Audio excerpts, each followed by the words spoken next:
ಏನಕ್ಕೆ ಶಿವ ಘೋಷಣೆಗಳು? ಏನಕ್ಕೆ ಶಿವಾಜಿ ಮಹಾರಾಜರನ್ನ ಅಷ್ಟೆಲ್ಲ ಕೊಂಡಾಡೋದು? ಏನಕ್ಕೆ ಶಿವಾಜಿ ಮಹಾರಾಜರನ್ನ ಆರಾಧಿಸೋದು? ಶಿವಾಜಿ ಮಹಾರಾಜರೇ ನಿಮ್ಮ ಪಾಲಿಗೆ ದೇವರ ಅಂತ ಪ್ರಶ್ನೆ ಮಾಡೋರು ಅನೇಕರಿದ್ದಾರೆ ನಮ್ಮ ಜಗತ್ತಲ್ಲಿ, ಒಬ್ರಿಬ್ರು ಅಂತಲ್ಲ.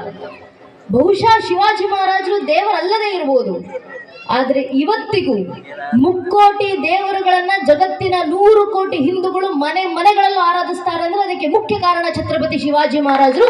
ಆದ್ರಿಂದ ಶಿವಾಜಿ ಮಹಾರಾಜರು ನಮಗೆ ದೇವರ ಸಮಾನರೇ.